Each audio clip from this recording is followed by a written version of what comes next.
respected. Yes, sir, well, sir. Okay, respected seniors. Okay, respected. Am I audible, sir? Yes. Respected seniors and my dear friends, a very good evening and a very good evening and welcome to Sir, I the can hear webinar you. series. Welcome to the webinar series on mechanical ventilation conducted by Ansar Hospital, Christian Club Kundangulam and Association of Pulmonologists Thrissur branch. Today is the last day of our webinar series. Last 2 days we had talks on arterial blood gas analysis and non-invasive ventilation. Today we'll be continuing with the invasive ventilation, and without wasting much time, over to you, Dr. Akhil.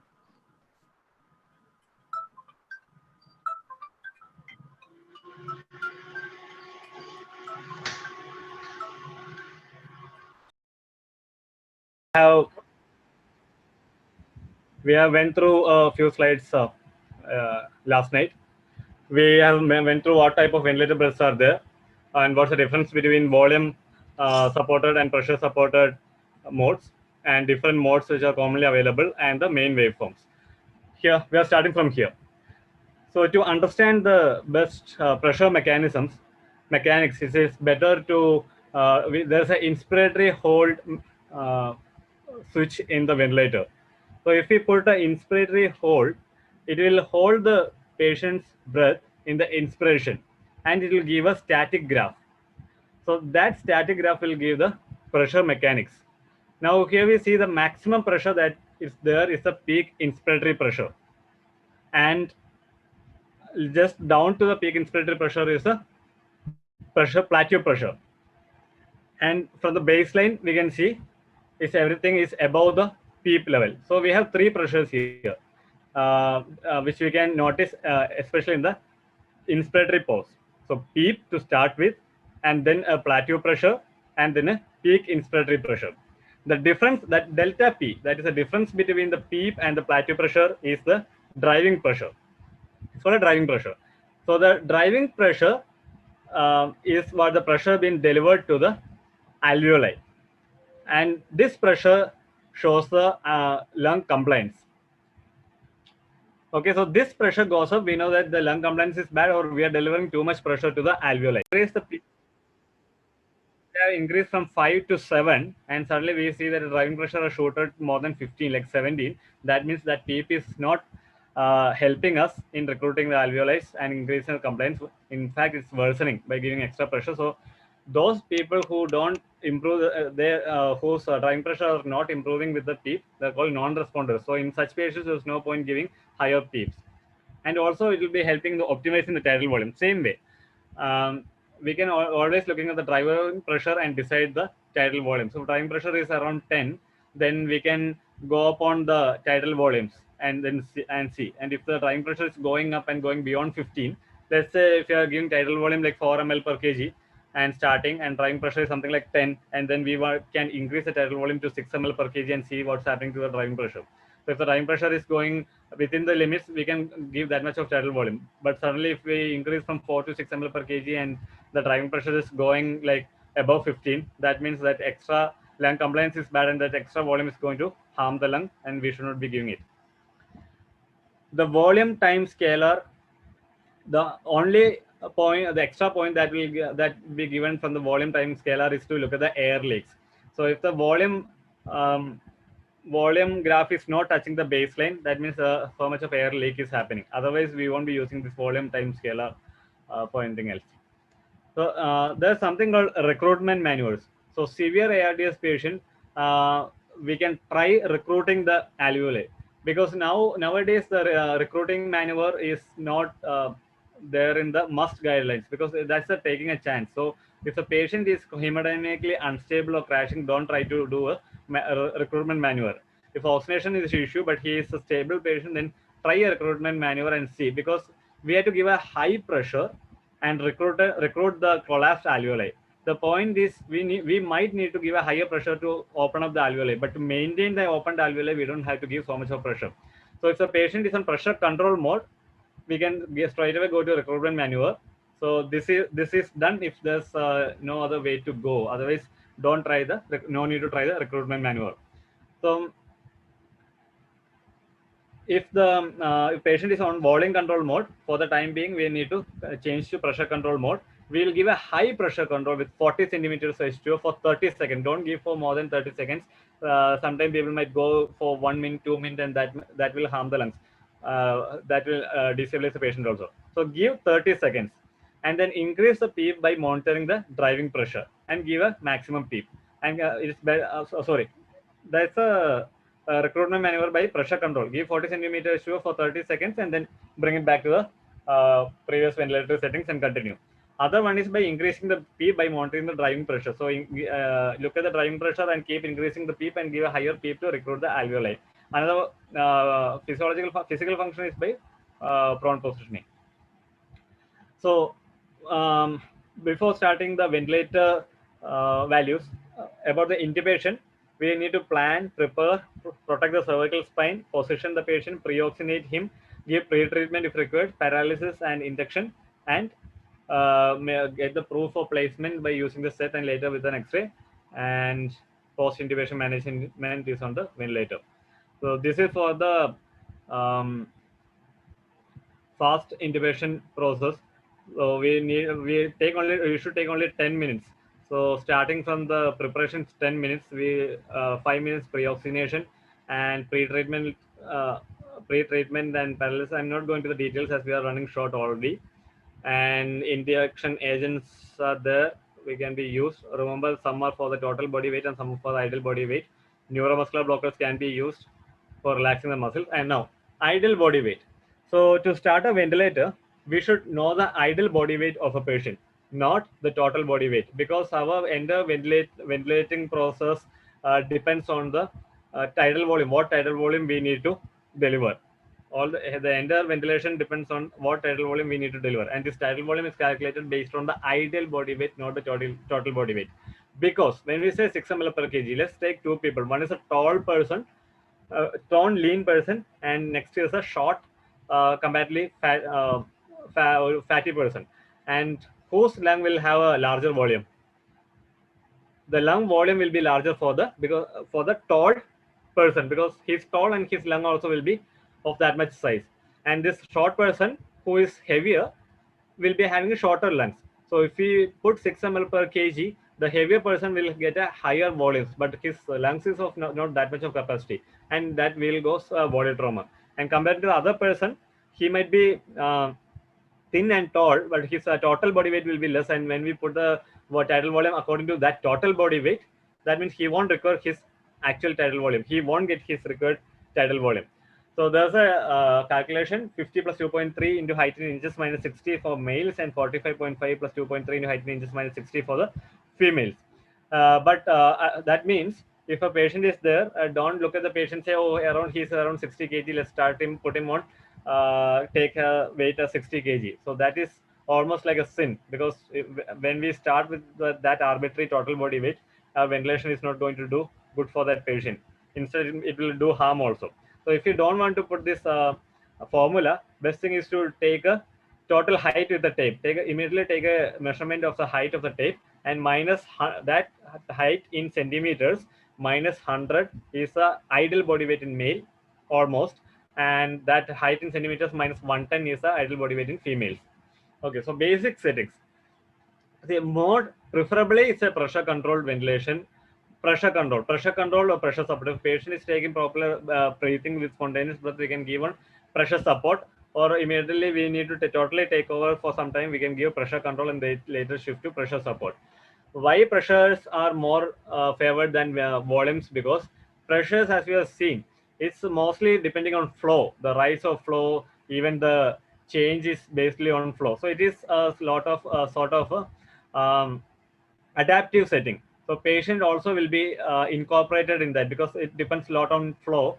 It is it's a flexible system. When we come to volume control, it depends on the flow. Is we have seen the graphs before. In the volume control, the volume will go straight. The flow is goes peak to reach the tidal volume, and there is no slopes there. So that the incorporating the patient to that adaptive that system is a bit more difficult. So where we give this volumes, tidal volumes are the volume settings are given especially for the patients with a severely bad compliant lung or severe ARDS, where we can't afford to give any higher tidal volume that will cause a volume trauma. So we need to make sure that nothing more than a fixed tidal volume goes in. So those patients we can give a volume based settings. But pressure based settings, the problem is we can't give a fixed volume. We can adjust the pressure support according to and looking at the tidal volumes delivered. But then as the treatment goes on and the patient lung compliance increases or improves, the volume delivered for the same pressures might go up or down. So we need to keep measuring. So to have a protection that no volume is delivered more than the set value, we need to do a volume setting. So it's given usually used only for severe ARDS patients or severe bad compliant lung patients. Otherwise, pressure-based systems are the most accepted systems. Respiratory rate we can give around 10 to 15. Tidal volume, as I said, 6 to 10 ml per kg. But for poor lung compliance or low, high severe ARDS, we can start with 4 ml per kg and go up and see. Minute ventilation will become around 8 to 10 liter per minute, but that mostly depends on the tidal volume in the respiratory rate. PEEP here goes 0, but it usually starts from around 3 or 5 and goes up from there. The inspiratory to expiratory ratio usually it's not 1:3, it's 1:2, and then depends varying on the various settings of the clinical condition of the patient. That will come later. Saturation, as we can go, it's better to put above 90 to start with and look at the saturation, and we can come down. Plateau pressure, we need to keep it less than 35, and expiratory volume around 1.4 liters. So when we start a ventilation, it's important that we need to set the ventilator alarm settings according to the patient and according to the values that we have put.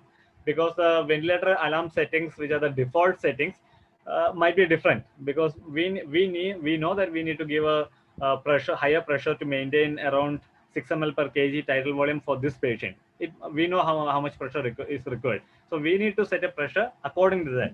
So machine might be having a default setting like P plateau should not go above 30. But we know that for this particular patient, a higher pressure is required. We might require more, let's say 32. So if we put a pressure like 32 and to reach the plateau pressure, and then alarm is set as 30, it will keep alarming like high pressure.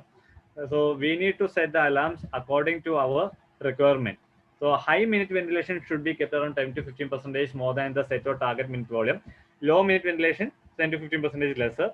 High tidal volume should be around 10 to 50% higher, and low volume should be tidal volume should be around 10 to 15% lesser. And high system pressure should be about 10 above the average peak airway pressure what we are requiring, and low system pressure should be around 5 to 10 or 10 less than the average peak airway pressure which is being required. Okay, so usually when we ventilate the patient, we get a patient with a normal lungs. So he might be having a cardiac arrest for some other reason, or a stroke patient who has gone unconscious into coma, or any other patient or post abdominal surgery on ventilator. So lungs are normal. So we can give a tidal volume of around 8 ml per kg. Respiratory rate is 10 to 12 is fine. IE ratio is 1:2, that's fine. PEEP can be around like 3 or 4. FiO2 to start with 100, and then later we can adjust. Then we'll have obstructive airway disease patients. So if the lungs are affected either due to any of the causes, it's better to keep a lower volumes to start with, 6 ml per kg. Initially, this 4 to 6 ml per kg low tidal volume was initially set for the ARDS patients, but then later the meta-analysis and other further studies have shown that it is a safe strategy for any patient. So we start with 6 ml per kg. See here, respiratory rate is lower. What I mean to say, it's not 5 to 8. It can be around 10 or 12 to start with, because we need more expiratory time. That's the key. We need more expiratory time for these patients. So if we set a high respiratory rate, we know definitely the expiratory ratio time will come down. So, and we need to give more time. So IE ratio need to be around 1:4, and PEEP again 4, and we can change accordingly, and FiO2 to start with. So why we need to give it a low tidal volume for these patients? Because when the tidal volume goes up, that means the time taken for the inspiration also will goes up to maintain. So that will compromise our expiratory pressure time. Also, it can add on to the auto peeping that will come later. So 1:4 is a key to give more expiratory time for these patients. ARDS, again, lower tidal volume, 6 ml per kg, we can have 10 to 12 respiratory rate. IE ratio can be 1:2, not a problem. PEEP can go up. High PEEP can be applied up to 4 to 15 usually. Hypovolemia is like interstitial lung disease when the lung volumes are low. we need to give we almost like ARDS, but no need of giving high of PEEP when its lung structure itself is involved. So there are two key concepts. One is the ARDS baby lung, and one is the COPD auto peeping and the importance of IE ratio. Because majority of the patients in ventilator is going to be either COPD or patients with ARDS, like COVID patients. So what is the concept of baby lung? So Gagnoni and Antonio have done serial CT examinations of lungs in patients with ARDS, and they showed that the aerated tissue is not like the entire lung is uniformly involved to say it's a low compliant lung. No, because they have seen that there are normally aerated area and areas which are less aerated or not at all aerated. So when we calculate the aerated tissue, it is about the lung size of a 5 to 6 year old child. So there's still ARDS is not nothing like a stiff lung. Instead, it's a small lung. So it is a functional concept. It's not anatomical, because if we see that some part of the lung is involved, functionally it is like only a bit of lung is functional and the rest are not functioning. So we have normally aerated lung, poorly aerated, overinflated, and non-aerated. So we have to give the volumes and pressures for that aerated lung. So let's see. This is a gasless compartment at the base which has totally collapsed, and the top we can see hyperlucency because they are the most ventilated lung, and the middle it is partially affected. We can see a bit of aeration there. So these are the baby lungs. So initial concept was to pump with high pressures and decrease the volume. But think about this system. Some part are good complaint and one is bad complaint. So poor complaint. So if we give a high pressure, what will happen? Pressure will take the easy way. It will go to the good lung with the good complaints, not to the poorly complaint lung. So even if we give a high pressure to the entire lung, this pressure is going to be taken, or the volume is going to be taken by that baby lung, which is affected. So it will cause trauma. So then came the setting that we should not be giving lot of P pressure as told previously. We need to look at the driving pressure and slowly increase and see what the lung is able to take. So that is concept of baby lung in the ARDS lungs. And next comes the auto PEEP in COPD patients. So concept of auto PEEP is that COPD patients, it can not necessarily be in COPD patients. It can happen in other patients as well. And this is about patients with they're having a dynamic hyperinflation, which means the airways has a tendency to collapse at the pressure points.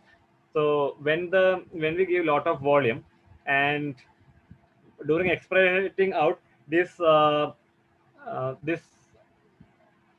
airways has a tendency to collapse. 1 minute, sorry. This airway has a tendency to collapse. So what will happen when when this collapse? If we given a 6 ml per kg of tidal volume, the tidal volume will go in, and then this volume can't come out because the airways get collapsed earlier, and this air will stay inside. That's a concept of emphysema as well. So that air will stay inside, and that will add to the poor lung compliance, because it's difficult to inflate the lung at that point again. When we look at the flow, we can see that the flow is not touching the baseline after the expiration. That means next inspiration is happening when the flow is still in the expiration phase. So that is called auto peeping. So when we look at the flow graph, if we see that the baseline is not touched, that's showing the auto peeping. So what we need to give is to see if other auto peeping is happening, we need to put the patient on expiratory hold maneuver. So to see the pressures, previously we have seen inspiratory hold, but to see the auto peep, we have to put them in the expiratory hold maneuver. So hold the hold window and wait until the pressure waveform plot restart from the left side. That's when new set happens, and wait for the next inspiration, and then do the expiratory hold. So when the flow reaches 0, deactivate the hold maneuver by selecting the expiratory, press it once again. So after the maneuver, the hold window closes and the freeze function is actively automated, and it will show the graph. And we need to calculate the total PEEP by examining the points after the flow reaches the 0. I'll show the graph. So calculate the auto PEEP by subtracting the extrinsic PEEP from the total PEEP. So here, see, when we put the expiratory hold maneuver, we can see that, see the flow, it has touched the baseline, and then comes the expiratory hold. And see the first pressure graph, from the set PEEP, there's an elevation. So that is auto PEEP. So we have to see that what that PEEP is, and minus the PEEP set by us, and the extra is the auto peeping. So we know how much auto peeping is happening. So why it is in COPD patients is important. COPD patients is, see, we know that minute ventilation is the key. Improving the minute ventilation is the key to improve the carbon dioxide levels or improve the ventilation. So there are two factors. Either one is tidal volume and one is respiratory rate. So previously, many centers the study is the teaching is that if the CO2 is going up, increase the tidal volume or increase the respiratory rate. It will increase the minute ventilation. It will improve the carbon dioxide. But let me discuss a case scenario. COPD patients came and we intubated him, started on pressure ventilation, or let's say for easier cases, let's say we started on volume set ventilation or a pressure ventilation to keep the volumes we require. Well, we are giving around tidal volume of around 540 ml, and then we are giving a respiratory rate of around 14, and then we have started ventilating.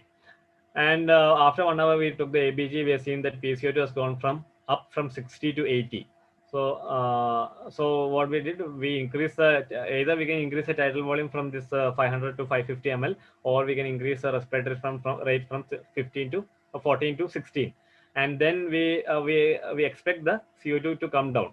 So see, these are patients especially for COPD patients. And what happens after 1 or 2 hours, we want to see again, or the patient is worsening, sensorium is dropping. We redo a ABG and the pH is down, and CO2 has gone up from 80 to 100. So what happened? We try to increase the minute ventilation, volumes were adjusted or increased, or respiratory rate was increased, but CO2 has gone up. The problem here it is, see, this airway has a tendency to is a narrow airway, obstructive airway, and it needs a longer time to expire out the entire volume. Let's say initially we had set around 12 respiratory rates, respirations per minute, respiratory rate. So 12, when you say 12, what happened? Initial setting, we have set the IE ratio of around 1:2. So 12 means 12 breaths per minute means each breath will get around 5 minutes. And let's say we have kept like 1:2. That means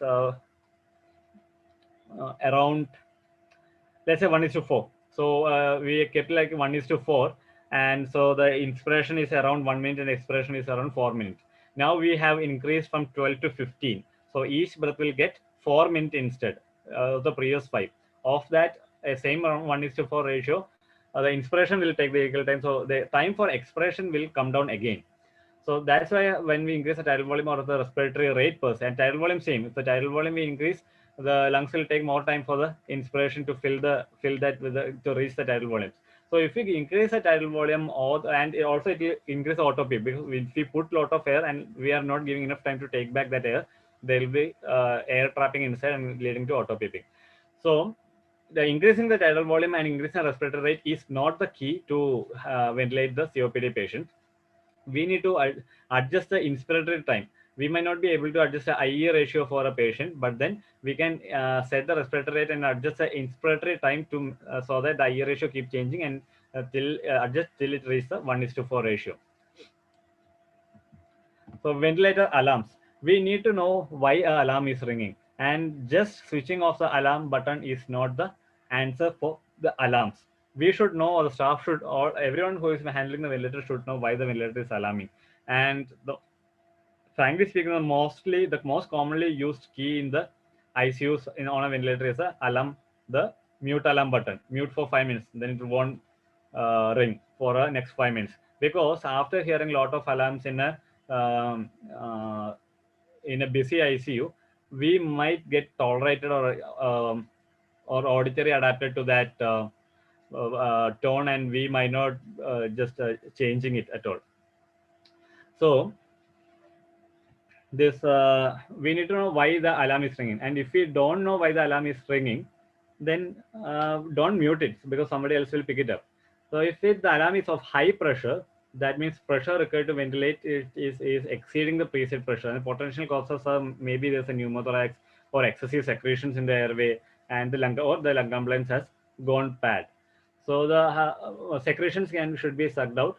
Or other thing is we keep fluid trapper in the inspiratory limb, because when we give humidified air, this air will go inside the tubings and condense and get trapped in that fluid. So as well as it's trapped in the that bottle should be okay. But sometimes the bottle is not emptied and it will overflow, and the entire tubings will have um,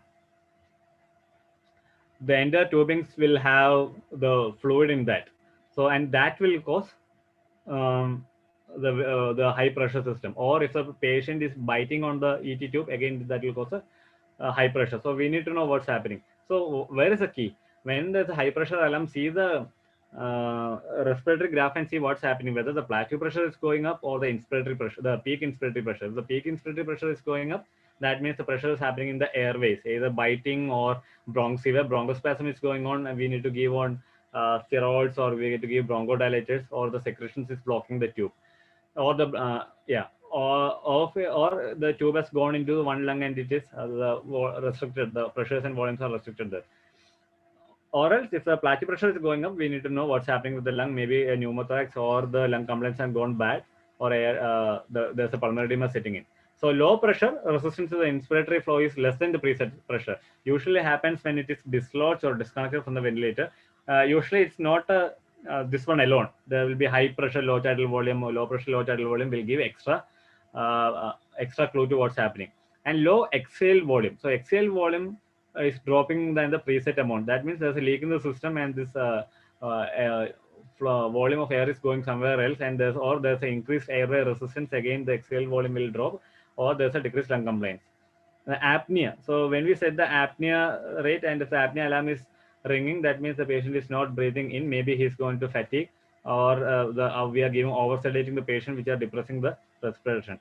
Or FiO2. So it indicates FiO2 drift from the preset range. If FiO2 is not showing, disconnect. The best thing is to disconnect from the patient from the ventilator and start bagging and see what's happening to the rather than FiO2, SpO2.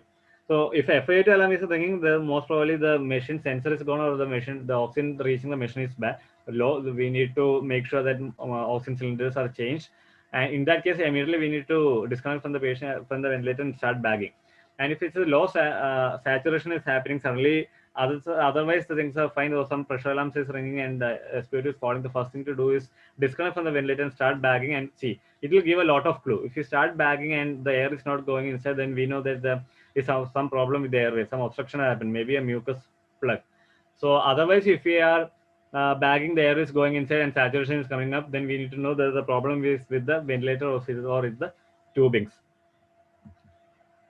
Not going to details. We have to give appropriate sedation and analgesia, and there are many scales. One is RASS, one is critical care pain observation tool, behavioral pain score, and visual analog score. And there's a graph for a calm and alert patient. We can use a visual analog scale and go accordingly. For other patients, either who are drowsy, highly sedated, or highly agitated patients, we need to put the pain score for agitated patient and ask for the drowsy, sedated, and then take on from there. I'm not going to details of that. Next main point is weaning. So weaning, the thought of weaning should be started as soon as we put the patient on a ventilator. Come into the minimum settings which is required, and we need to wean off the patient and then extubate. So weaning is the readiness. So readiness of the patient is the evidence of the reversal of underlying causes. One, if the water is causing the respiratory failure, should be adequately treated, and adequate oxygenation. We don't want to give everything to normal, but then PF ratio should be around more than 200, and PEEP should be around 5 to 8, because we can give these values in the easily in the NIV also. And FiO2 something less than 40% is accepted, and pH should be more than 7.25, and patient should be hemodynamically stable. So he requires a minimum inotropic support, which can be stopped. Better not to stop it there, and wean him off and extubate, and later stop it off, because it's better to give some support during the extubation. And always we need to see whether the patient is able to initiate an inspiratory effort. So we need to look at three parameters. One parameter is the respiratory drive. What is the respiratory drive of the patient? That can be seen, looked at from the P0.1, that will come later. Input sensors. So what is the PCO2 like? What is the PO2 like? What is the ABG like? And we can have the stretch on the chest walls and lungs can be calculated, or the P plateau, the driving pressure, looking at the proprioceptors. There are many values for that. I'm not going to details which cannot be used in the secondary hospital setup. And output effectors are most like respiratory muscle strength, which actually we can see from the ventilator, electrical strength, or the looking at the pleural pressures. Or if we can't see all these, we can look at the tidal volume, respiratory rate, of work of breathing. They are not highly reliable. They can change with various conditions, but then we have an arbitrarily thought about that. RSBA is a rapid shallow breathing index, is a good parameter. That's the tidal volume divided by the respiratory rate. If it is less than 105 breaths per minute per liter, there's a high success rate of the weaning. If it is more than that, that means patient's effort won't be enough to maintain the ventilation. As I said, look at the respiratory drive. We need to see what is P0.1. That is a negative airway pressure generated at 0.1 seconds after the onset of an inspiratory effort against an occluded airway. So what it will give? So it's an occluded airway. So there's no airway pressure, and we are not pushing in volume. So there is no plateau pressure happening there, and it is within 0.1 seconds. So there's no enough time to flow to move in. So there's nothing happening. It's a static, and we see what is the effort. So it's an indicator for the respiratory drive. Usually it should be around 1.5. So on mechanical ventilation, we can accept around 3.5. And if it's a P0.1 is more than 6 and respiratory rate is more than 35, then we should know that there's higher chance of weaning failure. And another one is, so there's a button for P0.1 for all the ventilators, which we can use and see whether it is less than 6, and better if it is less than 3.5. Then I said is pressure muscle index. That's how much the patient's muscle will take. So this can be done in the inspiratory hold. We had to put it in the inspiratory hold and see the change in plateau pressure during this spontaneous breath. What was the previous plateau pressure and how much it went up on this inspiratory hold. If it is more than 8 to 10, that means there's a high chance of weaning failure. We need to keep it less than 8. And that rise should be a step rise, and it will be a flat curve. I'll show that. If it's a gradual upslope, that means it's not a plateau pressure, it's an expiratory muscle activity. See, so here's the one. So there's a rise in the pressure and goes a plateau. And we can see that it had moved from 10.5 to 21.3. So that is more than 11. So that is what, if we are taking off the ventilator, that much of workload is going to happen, or else it is telling this extra workload is actually ventilator is doing. And if we totally take it off, then that what patient has to do, that extra work is this much, and the patient won't be able to take that much. So we need to keep it. If we need to see whether it is less than 10. And also it's better if we can check the negative inspiratory force. That is, increase the inspiratory trigger sensitivity. Usually, as I said, we keep it around 2 to start with to trigger the patient burst. So what we can do is we can make it 5 and see whether patient can trigger. If the patient has a good inspiratory force generation, he can go up and start triggering it, and go up to 10, and go up to 15, and go up to 20. That's very tiring. That means if a patient is, the cough reflex, everything comes above that level, and patient should be awake. So you put it under 5 and ask him to take a deep breath, and he's able to trigger. That means more than 5 he's generating. Put him on 10, then 15, and then 20, and ask him to take a deep breath. If he's able to trigger about 20, that means really good. So his respiratory drive is good. His muscles can, the ventilator is not doing so much of work. His muscles can do that extra work what ventilator is doing, and he's able to generate a good inspiratory force. And what are others? Others is expiratory volume. We can see heart rate, the tidal volume. Because these are all variable. Then if that is ready, that means we know that patient is ready. His drive is ready. His muscles are ready to take, and he can generate also the force. Now comes the tubings. When we have ventilated the patient for more than a couple of days, he can have a pericuff edema coming up. So what happened when everything is fine and then we pull out the tube, suddenly this edema will go into bronchospasm, and it can cause a bronchospasm, and then we are stuck. We can't go and put the tube again. He will collapse immediately. There's no space to go inside. So we need to do the cuff leaking.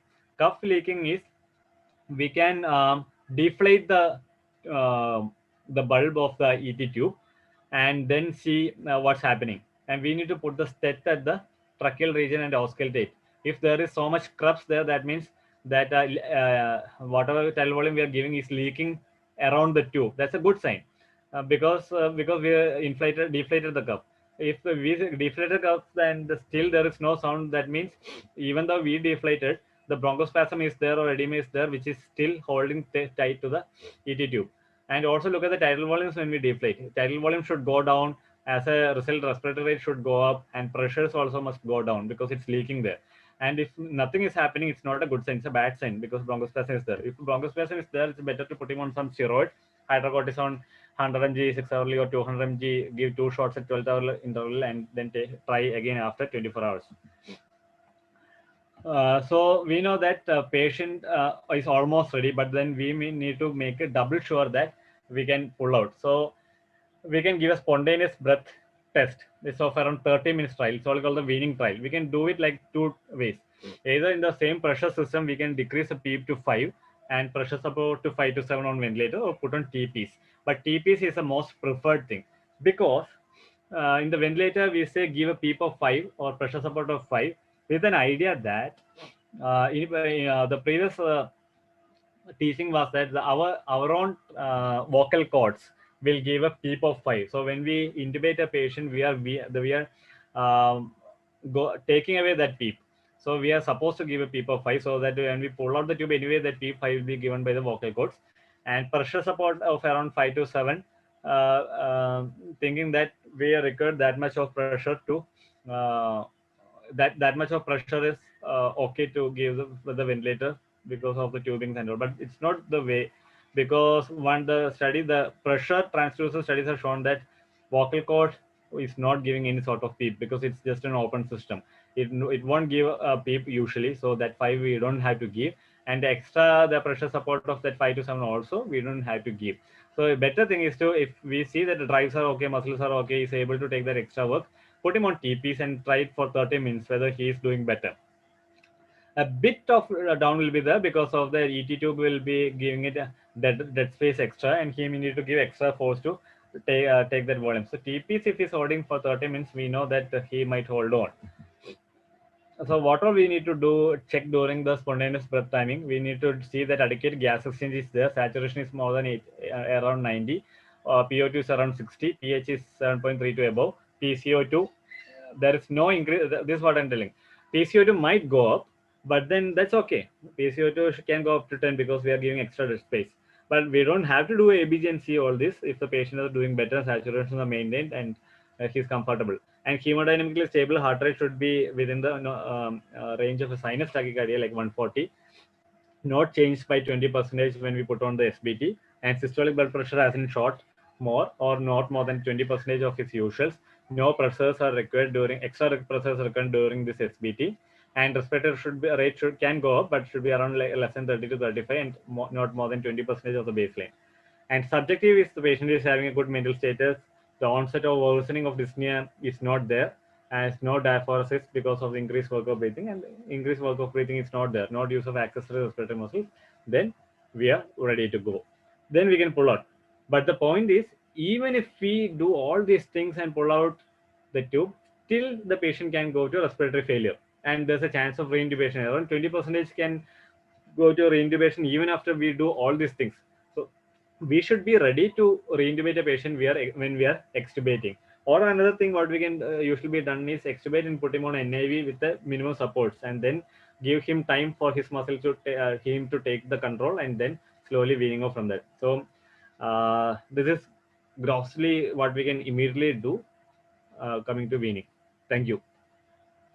I think even though we started late, we uh, stop. We are able to stop it on time. Okay.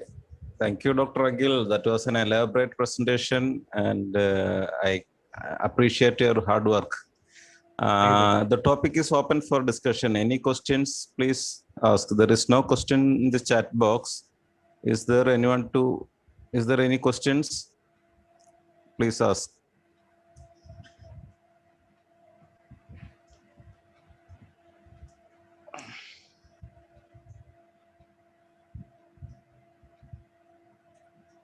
Anybody from Pulmonology Association, Thrissur branch?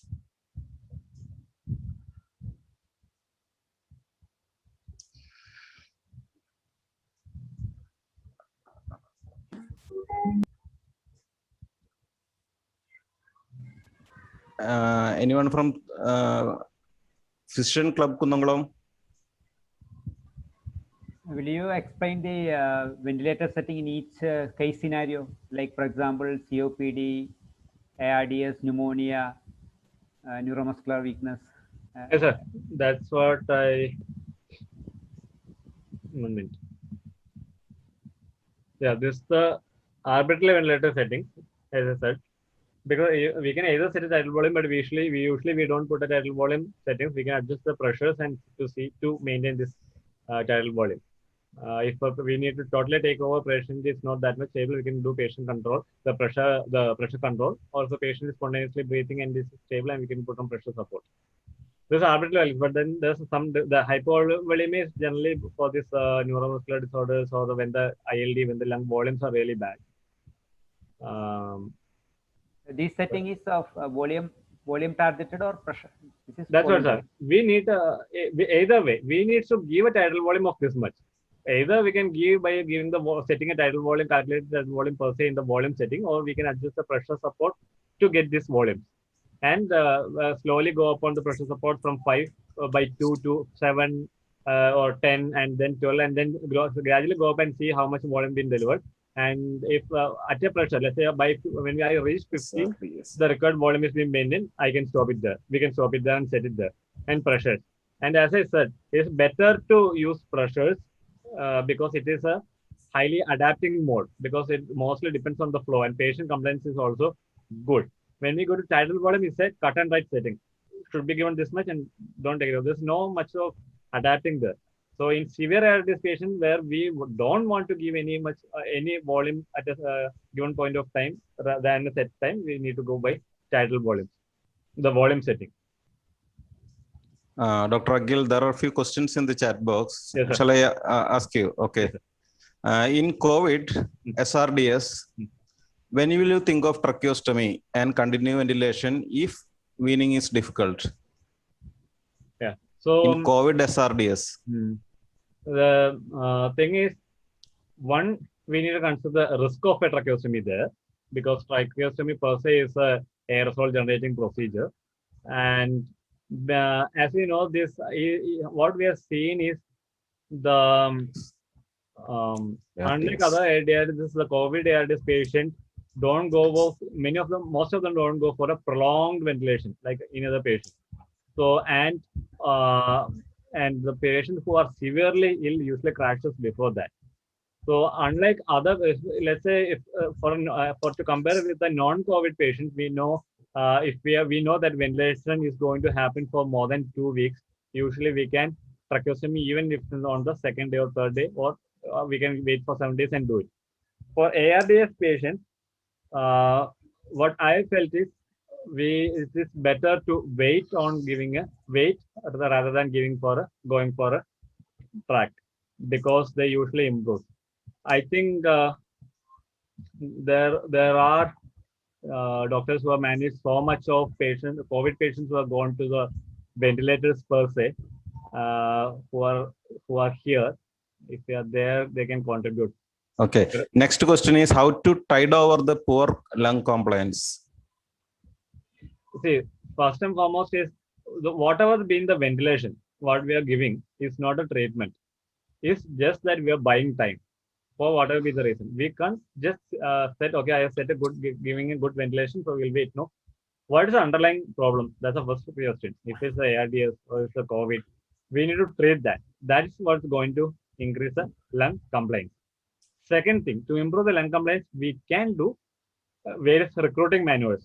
One we can do is the prone ventilation, because of prone ventilation is one thing, it will improve the lung compliance, because the abdominal components are not going to give so much of pressure on the thorax as we are on supine position, and also the heart being an anterior organ, the pericard, the cardiac system along with the mediastinum, and the mediastinum is not going to press on the lungs, and that's one lung compliance improvement. And when we know that when the patient is in supine, the more ventilated area is on the posterior superior aspect, and more transfused area on the lower aspect. So more ventilated area will not get the perfusion. That's when we put the other way down. And when we put the other way down, also the lung compliance is a bit better. And we can do that recruiting manuals. Put him on pressure control mode, give a high 40 centimeters of H2O for 30 seconds and recruit the alveoli and then continue. So that will improve the, or we can give a higher PEEP to recruit the alveoli or maintain the alveoli from collapsing. But then we need to look at the driving pressures and see how the, they are called responders. If you give a higher PEEP and driving pressures are lesser, they are called responders to recruiting the alveoli, then we can do that. Otherwise, we can't do. Okay, next question is, why do we prefer volume mode in COPD or asthma? No, other way. We prefer pressure mode in COPD and asthma than volume mode. Volume modes are preferred only in severe ARDS patients usually. And pressure, the COPD patients, see, one more thing is that in volume mode, what happens is when there's a leak, the system is not going to compensate much for the leak because it's all about the volume. Once that much of volume has come from the ventilator, it will say enough, but it might be leaking somewhere. But the pressure mode, it's the transducers in the airway should measure the pressure. So if there is a leak, the pressures will go up gradually and try to compensate for the leak. So pressure system will, and when we look at the COPD or obstructive airway disease patients, their problem is mostly on maintaining the airways or traversing the spasmodic or obstructed airways rather than the lung compliance per se. So in those patients, its pressures are better, and it is the flow is also contributes much to regulating this auto PEEP. So pressure modes are preferred in most of the patients, and the volume modes are preferred only for severe ARDS patients or where very low compliance lung, where we need to make sure that nothing more than this much volume is delivered. Okay, one more question is it possible to explain a little bit more on volume cycled, flow cycled ventilation? Yeah.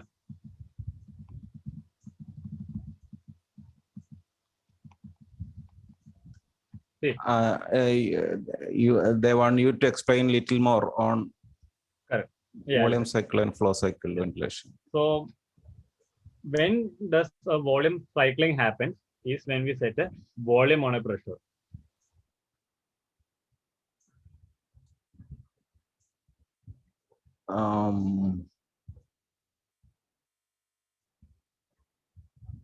What about PRVC? What is it? It is a volume cycled ventilation. That means when we say this much of volume is delivered, has been delivered. There is some problem with Agil's voice.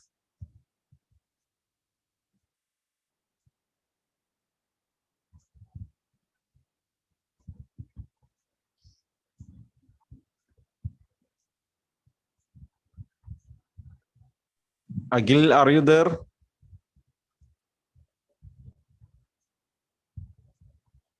I think he got disconnected. He's not seen. Okay, I think it's time to wind up. On behalf of Ansar Hospital and Physician Club and a Pulmonology Association, I thank all the participants of today's webinar. Thank you. The meeting is closed.